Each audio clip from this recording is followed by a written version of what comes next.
Hey everyone, welcome back to our channel. We're the Dawnties. My name's Rochelle. I'm your favorite Donna. And today we're going to talk about our favorite books that we read in the month of April. So every month we like to talk about our top 3 favorite books that we read in the previous month, just so you can get an idea of what kind of books we like and what we are recommending to you guys if you are interested in reading these, kind of give you our takes on them. But we read so much, it is very, very hard to choose just 3. So if you want to know what else we've been reading and what else we've been loving or not loving quite so much, you can follow us on Goodreads. They are always linked down below if you want to check us out there. Do you want to go first? Sure, why not? Death in the Details by Katie Titchin. I read that one. This was inspired by the real-life lady Frances Lee Glessner, and she made, like dollhouses? She made tiny crime scenes. And I'd heard about her before, and I knew that she had these tiny crime scenes, and they're like in the Smithsonian or something now. Yeah, they're on display now. They're on display somewhere. Yeah. So I was like, I always thought that was really cool. And this was back in like the 20s, y'all. This was back before World War II. And she created these tiny crime scenes. She was a rich lady too. Yeah. So she just created all these tiny crime scenes, and then the FBI and stuff would use these to study.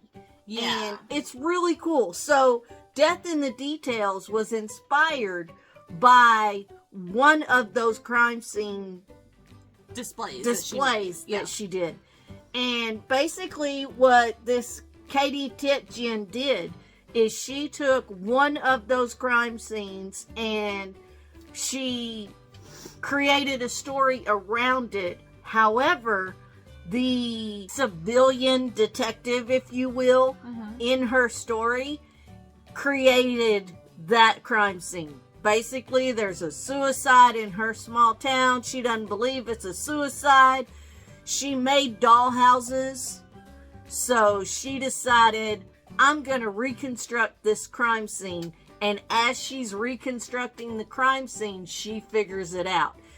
I've heard there might be a series based on the other displays that Frances did. In real life, yeah. So I'm excited. And I believe this is a debut author, and I would consider this more like a mystery. Yeah, it's a cozy mystery. Yeah, it's a cozy mystery. It was really good. It's a genius idea, and I don't know who this lady is, but I've heard people talk about her recently because of this debut book coming out, and I'm excited to kind of like learn more about the real life woman because I think she is credited for creating the term crime scene. So that's really cool, and like, getting more into true crime and things, and the past couple of years, I think that would be really interesting to really look into her story. Yeah. That was a good one. I liked it too. I hope there are more to go with all of the other displays that she did. So yeah. That'll be fun. Alright, so the first book I want to talk about is my girl, Abby Jimenez, and this is just for the summer. This is a romance, and this is the third in this interconnected series. The first one is Part of Your World. That's a mermaid book. I can't even say the title without her saying that. Then it follows up with Yours Truly, and now Just for the Summer. And Abby Jimenez does something really interesting with this book. Not only do we see characters from the other 2 books appear in here, but there is a very unique connection between our main female character and the main male character from Part of Your World.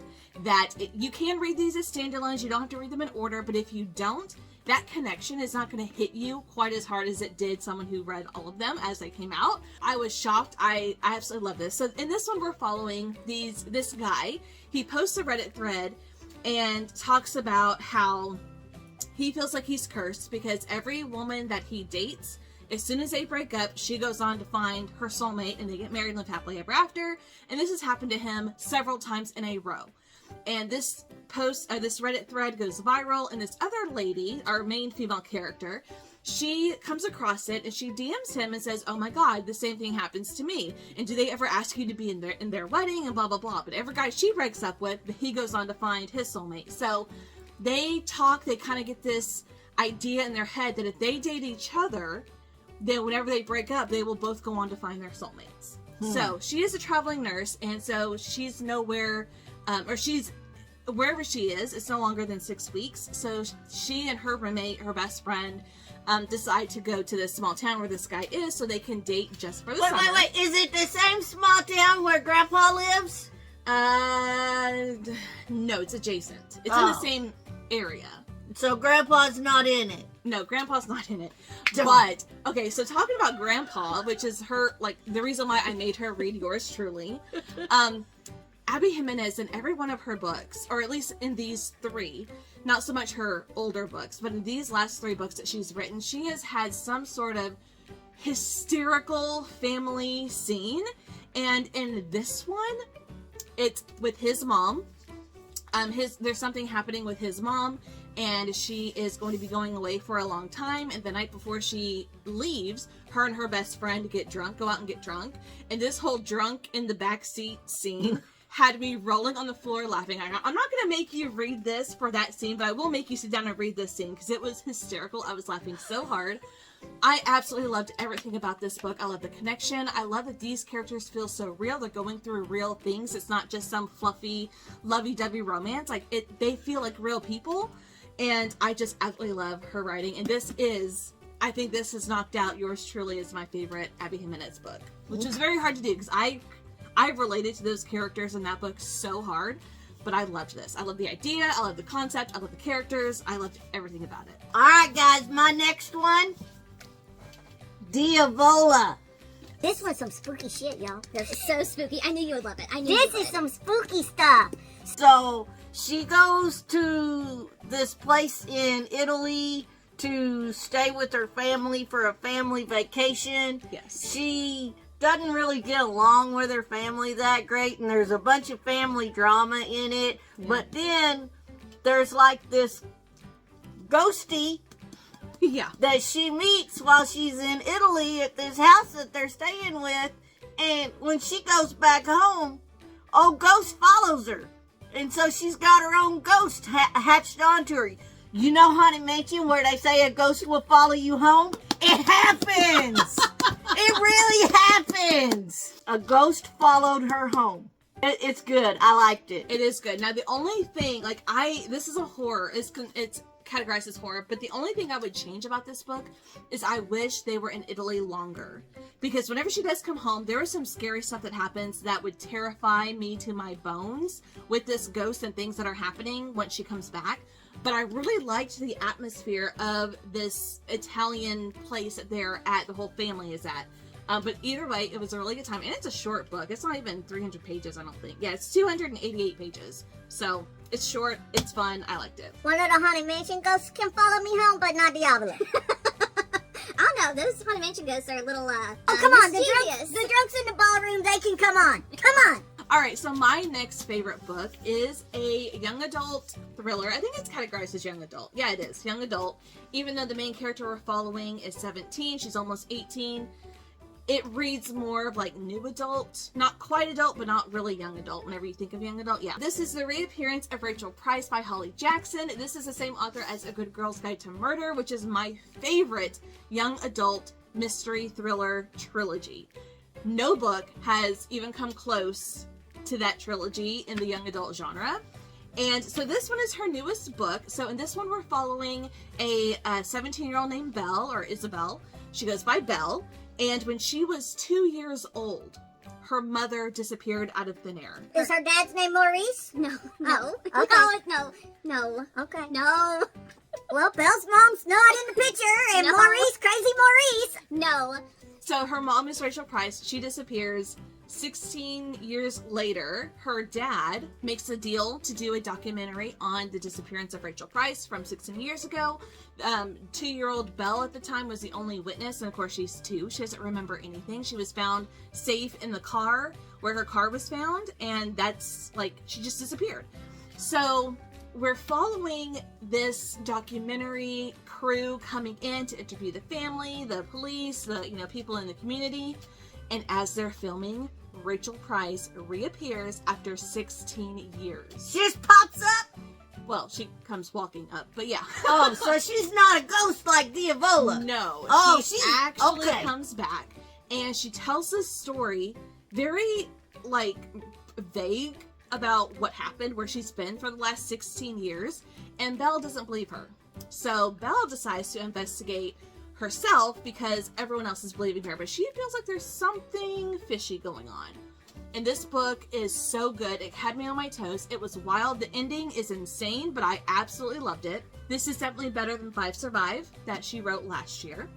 I really enjoyed this one, but it's not quite at the level of A Good Girl's Guide to Murder. I will say that. But it was still a really fun read, and I loved it. My last one, I read The Trial of Lizzie Borden by Kara Robertson. Is this nonfiction or is this a fiction? It's nonfiction. It just talks about Lizzie Borden, talks about her trial, talks about, you know, her life after the trial and how she bought that house up on the hill, and she finally thought she was going to be part of the rich people in the town, and the rich people in the town said, we don't want to have nothing to do with you because we think you killed them. So she spent the rest of her life in the same town, but she was ostracized even though she was acquitted. So interesting. And I enjoy all things true crime, and I enjoyed the book. Yeah, and that's why I was like, is it fiction or nonfiction? Because you normally don't read nonfiction a whole lot. I do when it's true crime. Have you read Victim F? I have not read that one. You should read that one. Okay. That one was so good. Interesting. Okay, so you have a horror, a thriller, or horror, a mystery, and a nonfiction this month. Look at you. All based around, well, not all based around crimes. All around spooky stuff. Spooky stuff. It's all spooky. Yeah, it's all spooky. So my last favorite book that I read in April is the new Emily Henry book, Funny Story. This is one that I do not own. I read it through my library, but I will be buying it whenever it's released in paperback, so I have to wait a whole year before I can own it. But I absolutely love this story. This is probably my favorite Emily Henry, and I have read all of her backlist titles. I did love Book Lovers, but I think this one kind of edges it out for me.